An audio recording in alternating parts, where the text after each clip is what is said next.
Welcome everyone to your custom deep dive. Today we are tackling something, well, pretty much all of us feel, right? That challenge that defines the modern era, the relentless, just ever-present hum of digital noise. We all experience it, that constant kind of low-grade feeling of being perpetually on, the obligation to check, maybe that phantom buzz of a device that isn't even in your hand. Oh yeah, I get that. And when you look for solutions, it's overwhelming. The advice goes from like mild screen time tracking to these really extreme, maybe impractical digital abstinence ideas. Right, it's all over the place. So our mission today is to cut through that noise with some scientific precision. We are going straight to the core, extracting the hard causal evidence. Does unplugging actually work? Like, what really happens to your brain function, your mood, when you physically remove constant internet connection from your smartphone? That's the key question. And maybe most importantly, we need a structured, actionable roadmap. The plan we can all actually use for intentional, sustainable disconnection.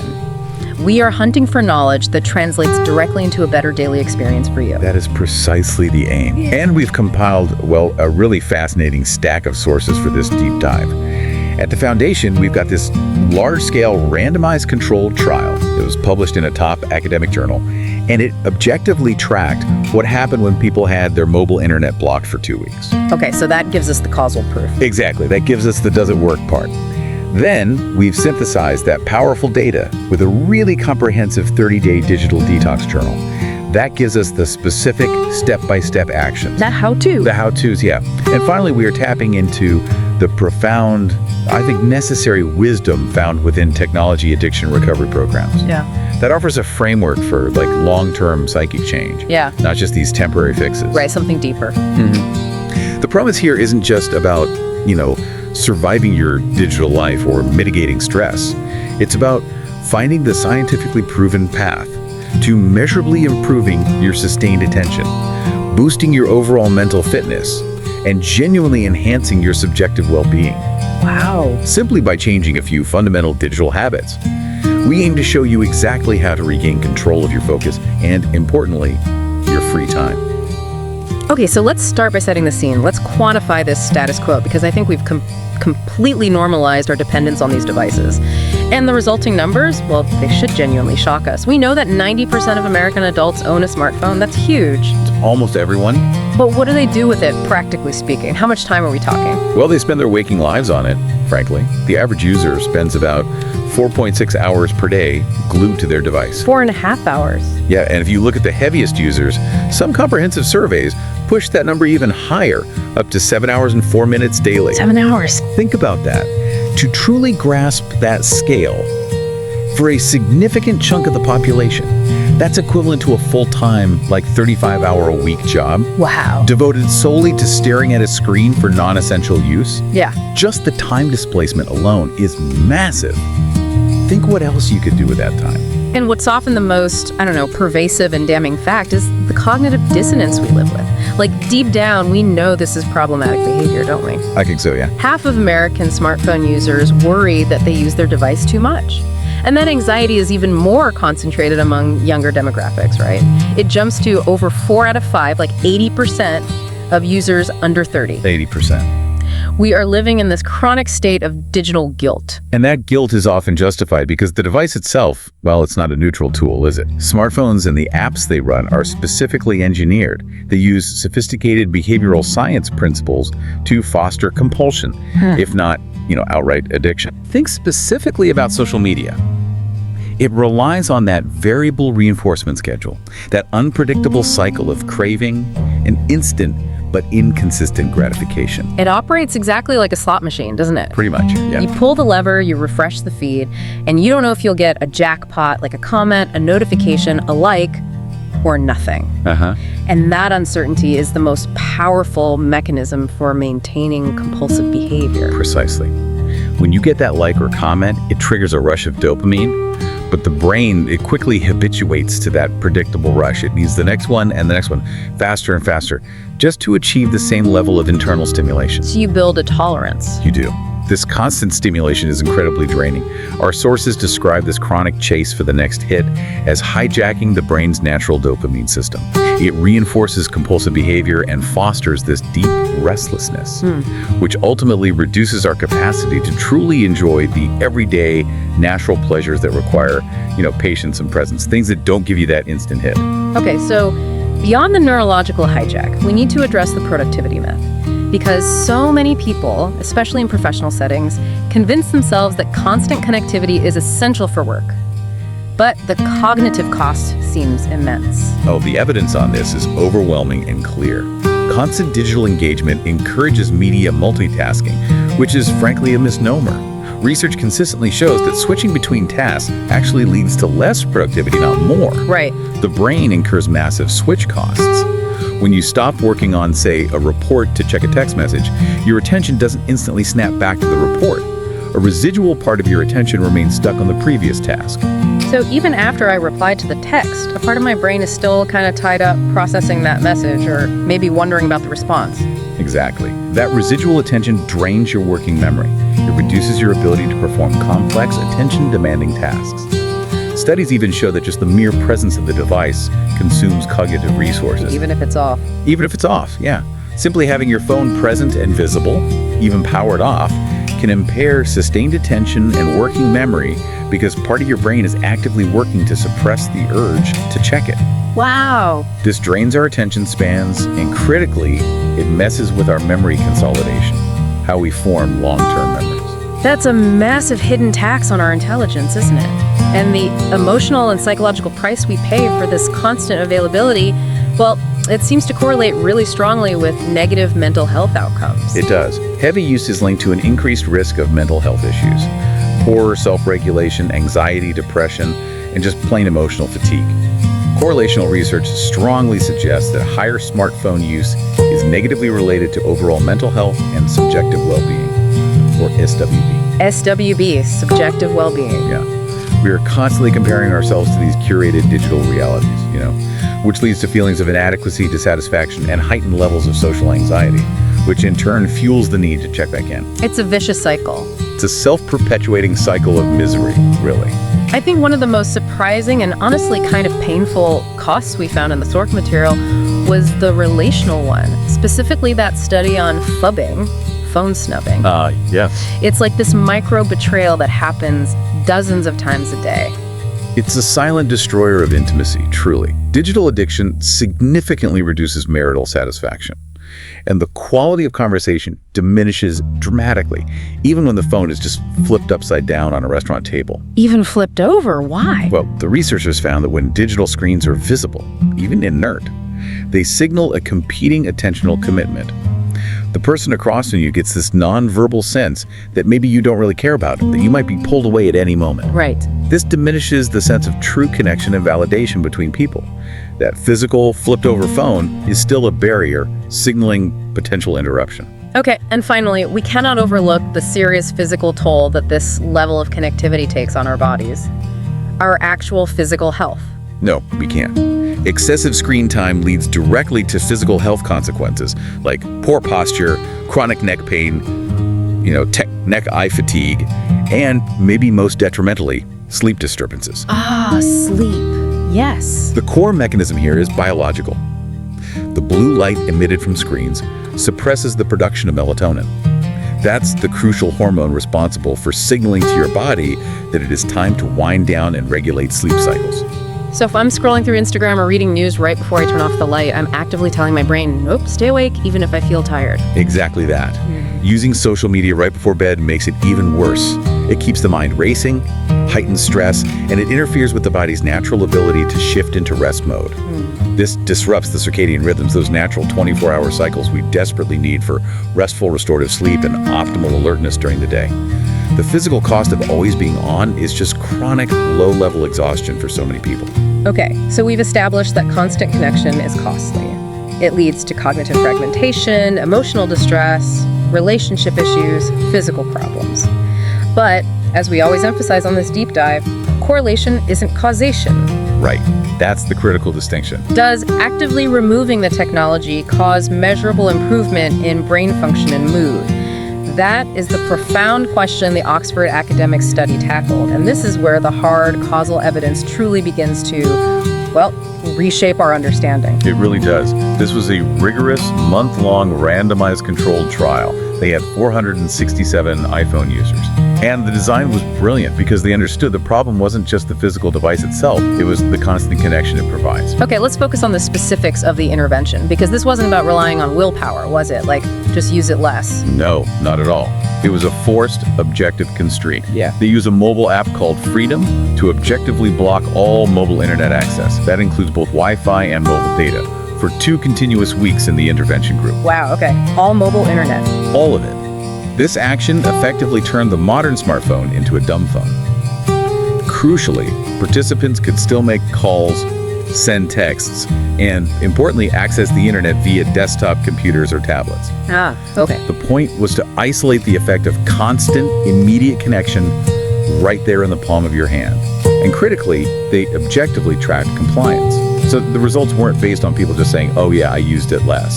They knew for sure. And the immediate impact on usage, did it validate the intervention? Did people actually use their phones less? Oh, it was huge. Average daily screen time in the intervention group plummeted. It went from 314 minutes, which remember is over 5 hours, down to 161 minutes. That's about 2.7 hours in just those 2 weeks. So they nearly halved their daily usage. Yes. Simply by removing the functionality of mobile internet access. The addiction was literally disabled by the technology itself. But the real payoff, the core insight we took from this deep dive, is the magnitude of the psychological and cognitive improvements they measured across 3 critical pre-registered outcomes, right? That's the monumental finding. The intervention caused significant measurable improvements in mental health, subjective well-being, SWB, and objectively measured sustained attention. And these aren't subtle changes, they are profound. Okay, let's drill down on mental health first, because the comparison here is genuinely groundbreaking, isn't it? It really is. Symptoms related to depression, anxiety, anger, and social anxiety all improved significantly across the board. And here is the jaw-dropping finding we really need to pause and explore.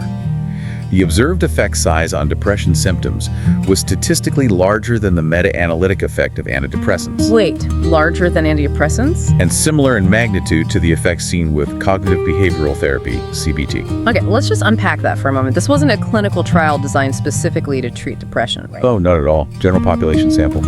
And yet, simply disrupting the constant digital tether had a measurable positive effect on mood symptoms that statistically compares to intensive long-term clinical interventions like CBT or medication. Why do the researchers emphasize that comparison? What's the implication? Well, it's incredibly thought-provoking because it suggests that maybe for a significant portion of the population, chronic, low-grade depression or anxiety might not require complex pharmacological intervention, but rather a simple environmental subtraction. Wow. Now, they are not claiming they invented a new therapy, let's be clear, but they are demonstrating the massive negative baseline effect that constant connection seems to have on a large general population. By removing the stressor, the fragmentation, the social comparison, the information overload, the participants' natural mood regulation systems were seemingly able to stabilize. That frames the phone not just as a distraction, but potentially as a core environmental contaminant impacting our emotional baseline. That's huge. Okay, moving on to subjective well-being, SWB. Right, SWB, which they measured using indicators like life satisfaction and positive affect, how happy people felt, also improved significantly. So people weren't just less anxious or depressed. No, they reported being genuinely happier and more satisfied with their lives overall, without that digital tether constantly pulling at them. This really confirms the causal link. Removing the stressor directly increases overall contentment. Okay, and finally, the third pre-registered outcome was sustained attention, often considered like the gold standard for cognitive fitness. How did they objectively measure this? You mentioned the GRAD CPT task. Yes, the Gradual Onset Continuous Performance Task, or GRAD CPT. It's specifically designed to measure vigilance and the ability to maintain focused attention over time. In this test, participants watch a stream of images, usually city or mountain scenes, that subtly and gradually morph into the next image. Okay, so slow morphing, very slow. And they have to press a button only when a specific target image appears, like only the city scenes. This requires intense, sustained vigilance and filtering out the non-targets, the mountains in this case. It's, frankly, boring, repetitive, and deeply challenging to maintain focus for long periods. It sounds like the absolute opposite of a TikTok feed. Exactly. It demands the kind of deep focus that our phones actively erode. And the results? The results showed a significant, measurable improvement in sustained attention ability in the intervention group. Now, to provide context for the magnitude of this change, how big a deal this was, the researchers calculated that this cognitive gain was roughly equivalent to the gain expected from being 10 years younger. 10 years younger, cognitively. Cognitively, yes, Yeah. in terms of sustained attention ability. Okay, if I told you there was an intervention you could implement today that would reliably make your brain function as though you were a decade younger, you'd pay almost any price for it. And here, the intervention is simply stopping the constant mobile internet that was perhaps making your brain function older in the first place. That is the crucial insight, I think. The change was also about a quarter of the difference typically seen between healthy adults and those diagnosed with ADHD. Wow. This points to a measurable cognitive cost of constant fragmentation and a profound cognitive benefit from forced rest and focus. And this wasn't just an isolated result for a few super compliant participants, was it? No, not at all. The improvements were incredibly widespread. Overall, 90.7% of participants experienced an improvement in at least one of the three primary outcomes: mental health, SWB, or sustained attention. Over 90% saw some benefit. Yes. It suggests that the cost of constant connection is a nearly universal experience, and the benefit of reducing it is equally widespread. So what happened when the 2 weeks were up? The mobile internet block was lifted. Did everyone just snap back to their old habits? Did the benefits vanish? They did not, which is maybe the most hopeful part. The benefits persisted.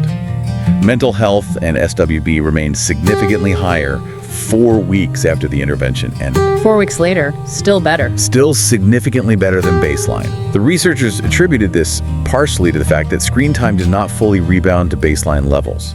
The forced restriction had apparently broken the compulsive habit cycle for many. It allowed people to establish new, lower usage patterns that they voluntarily maintained afterwards. That demonstrates the power of creating that 2-week gap, doesn't it? Where the inertia could be broken and new habits could actually form. Before we move on, I want to loop back to the moderating factor you mentioned. Who benefited the most from this intervention? Ah, yes. The key moderator was FOMO, fear of missing out. FOMO, right. Participants who reported higher levels of FOMO at the beginning, at baseline, experienced larger improvements in both SWB and mental health during the intervention. So the people most worried about missing out actually felt better when they were forced to miss out. Exactly. This provides strong causal evidence that constant connection doesn't just enable FOMO, it actively exacerbates the fear. By removing the constant stream of information, the perceived need to check for that information decreases, which alleviates the underlying anxiety inherent in feeling like you're missing out. The connection itself seems to be the engine driving the fear. Okay, the causal evidence is really compelling. Removing constant mobile internet access objectively improves cognitive function, our mood, our well-being. But if the benefits persisted even after the block was lifted, the change wasn't just about the absence of notifications, right? It had to be about what replaced that absence. So what are the key mechanical levers here? Why does this actually work? How does disconnecting lead to restoration? Well, the study's mediation analyses offered remarkable insight into exactly that. They looked at the specific behavioral shifts that drove the improvements in SWB and mental health. And the positive effects were overwhelmingly mediated by changes in how people spent their newfound time. The time displacement again. Exactly. It wasn't just removing the bad thing, it was actively replacing it with good things. Okay, let's unpack this shift in time use. What was this offline world that participants significantly increased their time in? What were they actually doing? The list is basically a checklist for optimal human functioning. They spent significantly more time socializing in person. Face to face. Yes, exercising, being in nature, pursuing a hobby, and reading a physical book. Wow, all the things we know are good for us. Pretty much. These are all activities known to produce genuine satisfaction and positive hormonal responses, endorphins, oxytocin, serotonin. Conversely, they significantly decrease time spent on passive media consumption across all devices. So less time reading news, watching TV, movies, or YouTube, even on their computers or tablets. Interesting. The block essentially forced this fundamental shift in daily life away from passive, fragmented consumption and toward active, real-world, restored engagement. So the device was detrimental not only because of its compulsive nature, that dopamine loop we talked about, but because it was systematically displacing activities that are maybe biologically necessary for our mood regulation and mental health, like physical exercise and face-to-face socializing. Exactly. That's a great way to put it. The effects were also mediated by heightened feelings of social connectedness because, well, they were spending time with others without distraction. Makes sense. Improved self-control because they weren't constantly fighting the urge, and a significant increase in nightly hours of sleep. When that constant source of distraction and stimulation was removed, people slept better, they felt more agency over their actions, and they felt more connected to the people around them. Now, there was a critical point from the study here. None of these factors, time use, social connection, self-control, or sleep, fully mediated the effect on sustained attention. That's right. So what does that suggest about that 10 years younger cognitive finding? If it wasn't just about sleeping more or socializing more. That suggests the cognitive effect. The attention improvement is likely a more direct consequence of removing the source of cognitive fragmentation itself. It points towards the neuroscience of creativity and stillness. Our brains need downtime. Okay. Creativity and insight, they don't emerge from chaos, they thrive in spaciousness, even boredom. This brings us to the brain's default mode network, the DMN, right? Yes, the DMN is this fascinating network of interacting brain regions. It's most active when an individual is not focused on the external world, when you are resting, daydreaming, reflecting, mind-wandering. Sort of the brain's idle mode. Kind of, but it's a very active idle. It's critical for forming new ideas, processing information, reflecting on the past, simulating the future, and creative problem solving. This is the mechanism by which the brain consolidates learning and makes sense of experiences. It integrates things. So when we are constantly engaged in digital input scrolling, notifications, jumping between tasks, we are basically preventing the DMN from doing its essential internal work. Precisely. Constant digital engagement keeps the brain locked into what's called the task-positive network, the network ready to respond to external stimuli. And that actively suppresses the DMN. You are essentially robbing your brain of the restorative, reflective downtime it needs. It's like the engine is constantly running in high gear, and we never let it idle long enough to reorganize, cool down, or consolidate the day's learning and experiences. But the good news here, highlighted by neuroplasticity research, is that this is not permanent damage, is it? We can fix this. Absolutely not permanent.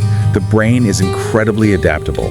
Neuroplasticity shows the brain can be strengthened and changed at any age through training and new habits. Practices like mindfulness or simply focused reading strengthen the neural pathways associated with cognitive control, improving mental performance and overall well-being. It's really just a matter of choosing tools and activities that support mental fitness rather than fragmentation. And when we seek simple, immediate ways to restore balance, nature seems to be the ultimate, most accessible antidote. It really is. Time spent outdoors is scientifically proven to sharpen the mind and nurture the soul. Exposure to green spaces, even just urban parks, has been shown to lower levels of the stress hormone cortisol. It alleviates cognitive fatigue and improves mood. How much time are we talking? Even short moments can help. Like a 20-minute walk in nature can have this noticeable, calming, restorative effect. We should also emphasize the physical mechanics of natural light, shouldn't we? Tying back into the sleep discussion. Yes, absolutely. Natural light is essential for maintaining robust circadian rhythms. Morning light is particularly impactful. When your eyes register bright natural light early in the day, it powerfully suppresses the lingering production of melatonin from the night. Wakes you up. Exactly. And it stimulates serotonin, which promotes alertness and good mood during the day. This simple practice of, say, taking your morning coffee outside for 15 minutes instead of scrolling in the dark dramatically reinforces your internal clock and sets you up for better sleep later that night. Simple but powerful. And finally, there was a less mainstream but fascinating concept mentioned in the recovery source material. Grounding, or earthing. What's that about? Yeah, grounding or earthing. It involves direct physical contact with the Earth's surface like walking barefoot on grass, sand, or soil. There's emerging research suggesting this practice can help stabilize the body's bioelectrical environment. Bioelectrical? Yeah, potentially reducing inflammation and lowering cortisol levels, thereby promoting emotional balance. It's this idea of reconnecting your biological system to the natural world's vast, subtle electrical rhythms. It provides a sense of physical stability that might be absent when we're constantly surrounded by artificial digital signals. It's an interesting area. Okay, we have the scientific justification. We know disconnecting improves our minds and mood, largely by freeing up time for restorative offline activities. The next logical step is, how do we actually do this? How do we operationalize this knowledge? Right, the practical part. So we're moving into the action phase now, drawing heavily on that structured 30-day digital detox challenge source. This is really about building mental fitness, isn't it? Treating our attention and focus like we would a muscle that requires intentional exercise. That's a great analogy. And the first step is often the hardest, but the most crucial. Assessment and awareness. You simply cannot fix what you don't measure, and you can't change a habit you haven't truly observed first. Right, so phase 1, days 1 to 4, is data collection and self-inquiry. The very first action is to eliminate guesswork. You need to download a tracking app, something like Moment, Off Time, or Rescue Time, and track your phone pickups and screen time for 4 continuous days. And importantly, without trying to change your habits yet. Exactly. You need that objective, maybe sometimes brutal baseline data first. Know where you're starting from. Simultaneously, you need to engage in some deep self-inquiry. Turn your focus inward to understand the compulsion itself. Keep a simple journal, maybe just notes on your phone or paper, and note key usage moments. What kind of questions should you ask yourself? Ask yourself, what time did I first look at the phone today? What time did I last look? What usually triggers the check? Is it an external notification popping up, or is it an internal impulse like boredom, anxiety, loneliness, or just waiting for a response? Okay. And most importantly, what was your emotional state immediately before you checked and immediately after you checked? This process starts to uncover the true, often unconscious root of the compulsion. What need are you trying to meet? Once you have the data and the initial awareness of the triggers, then you introduce the immediate practical tool, the necessary friction, speed bumps. Yes, a speed bump is just a small, easy-to-implement obstacle that forces a pause for conscious decision-making. It interrupts that automatic, addictive loop.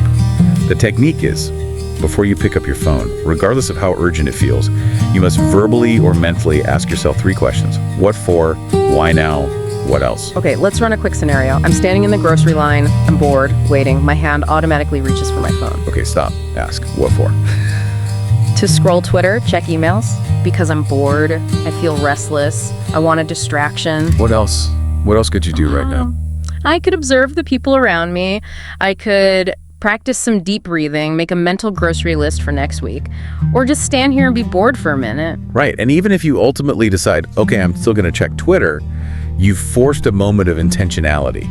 You shifted the action from an unconscious compulsion to a conscious choice, and that creates the neuroplastic opportunity for change down the line. Yes. Broke the automaticity. Got it.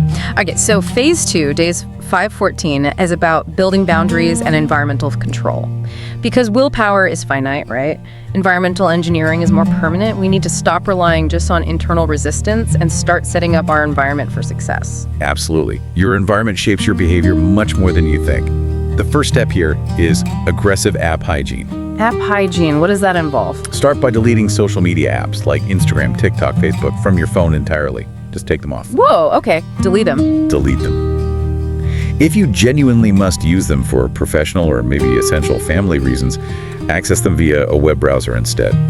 Browser versions are often clunkier, they have fewer engaging features, and crucially, they often require a relogin, which adds that natural speed bump we just talked about. Oh, adds friction. Exactly. You should also delete any app you haven't used in the last 3 months. Just declutter. And critically, organize the remaining essential apps into themed folders. Don't have endless screens of apps. Keep only the absolutely essential tools like maybe calling, messages, maps on your first main home screen, everything else tucked away. And then we wage war on the notification system, including those incredibly anxiety-inducing little red dots, badges. Oh, this is non-negotiable for reclaiming focus. Turn off all non-essential notifications. That means push alerts for news, games, social media likes, everything that isn't an actual human needing you urgently. And yes, that includes those little red number badges, the notification dots on the app icons. Why are those so bad? They are highly effective psychological triggers. They create this visual tension, this incompletion loop that screams out for release. It makes you want to click just to make the dot go away. Go into your settings and turn them off. And crucially, turn off pop-up notifications for work email on both your phone and your computer. Both places. Yes. You should check email when you decide it's time to check email, not when the little ping dictates your attention. Reclaim control over your communication flow. Okay, next we address the physical environment, starting with the biggest culprit for sleep disruption, the bedroom. The bedroom rule sounds essential for real sleep hygiene. It is. This needs to be a strict physical boundary. Buy a physical alarm clock, an old school one, and establish a charging station for your phone outside the bedroom. Not just across the room, but outside. Ideally, yes, outside the room entirely. Sleeping with your phone by the bed makes it far too easy to look at it last thing at night, first thing in the morning, or if you wake up in the middle of the night. We know blue light disrupts melatonin, but this physical separation also mentally reclaims the bedroom as a sanctuary for sleep and intimacy, not a place for work stress or digital anxiety. Okay. And we need to define our temporal and spatial boundaries during the day too, right? Time and place. Definitely. Yeah. Establish no phone zones. These are physical spaces where the phone is simply never permitted. For example, the dinner table is a classic one. The bathroom, maybe your dedicated work desk during focused work sprints. No phones allowed there. Correct. Also, set temporal boundaries. A phone bedtime, ideally maybe an hour before your actual bedtime, and a phone wake-up time, ideally maybe an hour after you wake up. An hour after waking. Yeah. This protects your morning routine. It gives you time for restorative activities like maybe reading a physical book, light exercise, meditation, or simply enjoying a cup of coffee without the immediate download of the world's stress the second you open your eyes. That first hour sets the tone. Okay, and finally, social boundaries. We need to address that heartbreaking issue of phubbing, ignoring people for our phones. Yes. Make a conscious effort to practice reducing phubbing. When you're in company, stick rigorously to your no-phone zones, like the dinner table rule. And when a phone must be used, maybe for a quick map check or some necessary communication practice, asking permission before pulling it out. Ask permission. Yeah, a simple, "Excuse me, do you mind if I check something important for just a moment?" It sounds small, but it limits your own behavior, raises awareness in others, and most importantly, shows respect for the person you are actually with in the physical world. That makes sense. Okay, phase 3 is deepening focus and mindful living. We're moving past simple restriction now and into conscious, intentional replacement. Because when you delete the apps and set the boundaries, the boredom, the restlessness, the anxiety that drove you there in the first place, well, it's still going to be present, isn't it? Oh yeah, that void appears. We need to fill that space constructively. This is where replacement behaviors become absolutely vital. You must actively plan for and lay out the supplies for alternative activities.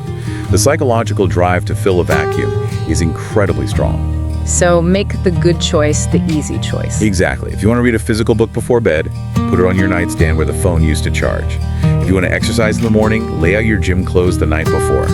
If you want to rekindle a hobby, like playing guitar, take the instrument out of its case so you actually see it. Having predefined, easily accessible ways to have fun and experience satisfaction without your phone is crucial to prevent just slipping back into the old, easy habit of scrolling. And this restoration of focus needs support, right? Actively building mental fitness through mindfulness practices. Yes, use simple mindfulness techniques like stop, breathe, and be. It's a structured way to just interrupt the impulse. When you feel the urge, you stop what you're doing, you take 3 conscious deep breaths, and you tune into the present moment. What do you feel in your body? What do you smell? What do you hear right now? Okay. Try dedicated pausing in common downtime situations like waiting in line, riding in elevators, using the bathroom, those situations where you usually reach for the phone automatically to kill time. This trains your brain to tolerate stillness, even boredom, without needing instant digital stimulation. The attention span loss we talked about needs active correction too, especially after seeing that objective improvement shown by the grad CPT task in the study. How do we rebuild that focus? You need to engage in specific activities designed to build sustained attention. This could include focus walking, where you maybe concentrate intently on solving a problem or thinking through an idea without external input like music or podcasts. Or taking a music bath. A music bath. Yeah, it just means listening closely to music with high attention. Trying to pick out different instruments, the subtle changes in tempo, the sonic textures, really listening, not just having it as background noise. Okay. And reading a physical book is especially effective. Extracting meaning from symbols on a page requires maintaining sustained focus and actively ignoring distractions. Regular deep reading is like a powerful workout for the prefrontal cortex, the seat of attention and executive control in your brain. Drawing on the calm resources mentioned, let's discuss strategies for integrating this intentionality into the unavoidable stress of acute professional life, like when things get really hectic at work. Yes, that's crucial. Incorporate emergency calm. This could be a short, say, 3-minute structured meditation you find online or on an app, specifically designed to settle your nerves and clear your mind during moments of acute job stress. Like right before a difficult conversation. Exactly. Or when facing an unexpected crisis, or when your schedule just feels overwhelming. These micro breaks prevent stress from accumulating throughout the day. You can also use mindful movement sessions, like the afternoon reset or mindful walking resources mentioned. Even if you're just seated at your desk, doing some stretches, moving your body mindfully can relieve physical tension and provide a stress-reducing break. And this aligns with the slow productivity principle. Perfectly. Slow productivity is about prioritizing fewer high-impact tasks and doing them deeply, rather than trying to multitask shallowly across many things.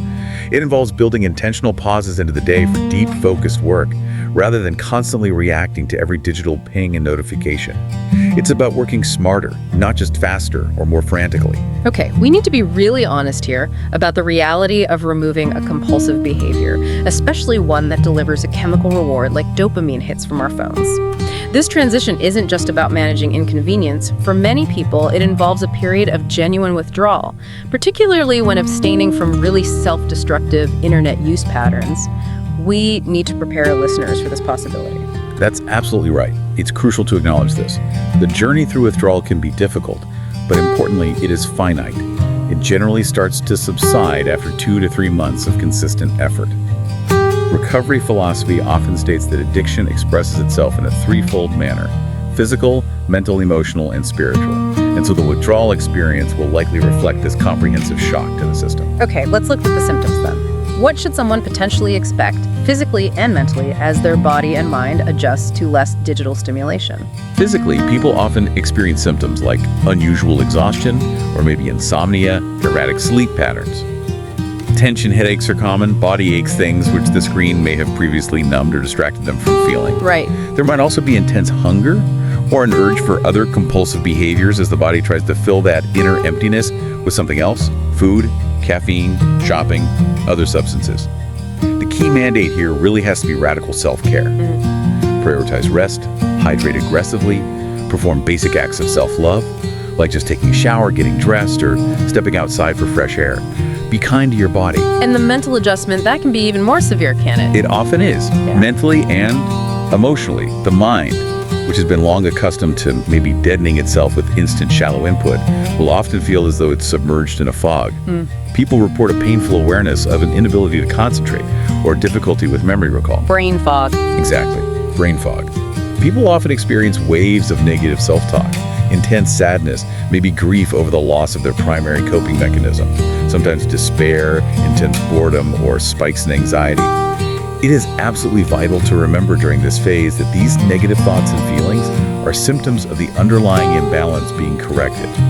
They are not facts about who you are. That's important. You are not those thoughts. You are simply processing the backlog of feelings that the digital noise previously suppressed or helped you avoid. We should also warn against that euphoric feeling that can sometimes happen early on, right? The one that masks the underlying challenge. Ah, yes, the pink cloud. It's very common. After a few days or maybe weeks of abstinence, you might suddenly feel highly elated, super productive, almost invincible. You might think, I've got this, the addiction is cured forever. Sounds good, but dangerous. It's dangerous because experience shows this is often a cunning way. The addiction pattern tries to lure you back into compulsive use. The thought process goes, see, you're fine now. You can handle just one small check, just 5 minutes. Humility and vigilance are needed even during the good times, because that false sense of mastery is a common prelude to relapse. The recovery sources really emphasize how quickly old patterns can return if you let your guard down. One account noted that a person who had gone a month without a full internet binge relapsed after only 2 weeks of not actively working their recovery program. They realized how frighteningly close their addict brain had been standing the entire time, just waiting. That illustrates the nature of the challenge perfectly. Long-term sobriety or just balanced use requires daily diligence and intentional maintenance.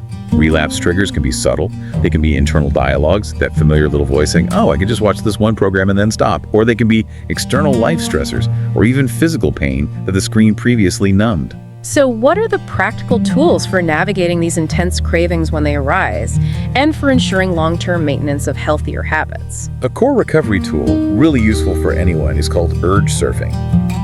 When a craving arises, that specific, overwhelming desire to check, scroll, or binge online, you consciously choose not to act on it immediately. Instead, you set a timer for maybe 20 or 30 minutes. Okay. And during that time, you engage in something else entirely. Go for a walk, call a trusted friend or support person, journal about the feeling, or do some focused physical activity. The philosophy is that cravings are like temporary waves. They build, they crest, and then they naturally subside if you don't feed them. So you don't have to act on them. You don't. Yeah. You simply observe the intensity, ride the wave out, and know that it will pass without requiring you to dive back into the ocean of compulsion. The concept of bookending also sounds like a great practical strategy, especially for necessary online tasks that we all have to do, like paying bills or administrative work. Yes, bookending is brilliant for managing necessary but potentially risky online activities. It's about establishing accountability. If you absolutely have to engage in essential online tasks, you commit to a trusted person, maybe a sponsor in a program, a partner, or just a supportive friend, both before and after the activity. How does that work? You set a strict, predefined time limit beforehand. You might say, okay, I am going online for exactly 15 minutes starting now just to pay these 2 bills, and I will call you or text you back the second I log off.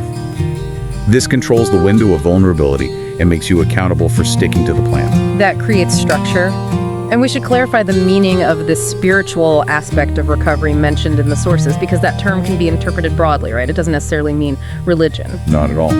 When recovery programs talk about the spiritual element, they're generally talking about finding purpose, meaning, and connection beyond the narrow confines of the self and the screen. It often involves cultivating qualities like honesty, humility, compassion, gratitude, and maybe a sense of belonging or service to others. It's about recognizing the underlying discontent or unease that might have driven you to compulsive behavior in the first place, and then replacing that hole with meaningful, fulfilling action in the real world. It's about striving for an awakening or shift in perspective that creates a transformed, more authentic life. Got it. What about other maintenance techniques, like regular digital fasts? Yes, fasting or short phone fasts are highly beneficial for ongoing emotional and intellectual wellness. And this doesn't need to be a dramatic 24-hour fast every time. It could simply be turning the phone completely off for the first hour of the day. Like we discussed for the morning routine. Exactly. Or intentionally leaving it at home when you run errands. Or perhaps establishing a regular weekly digital Sabbath, maybe a few hours, maybe a full day away from all non-essential screens. The point isn't punishment. It's to regularly prove to yourself that you can not only survive, but actually thrive without the constant digital tether. And to address the restlessness and that vacuum that comes when the phone is gone, we have to keep emphasizing finding offline joy, don't we? Oh, this is absolutely non-negotiable for long-term recovery or balance.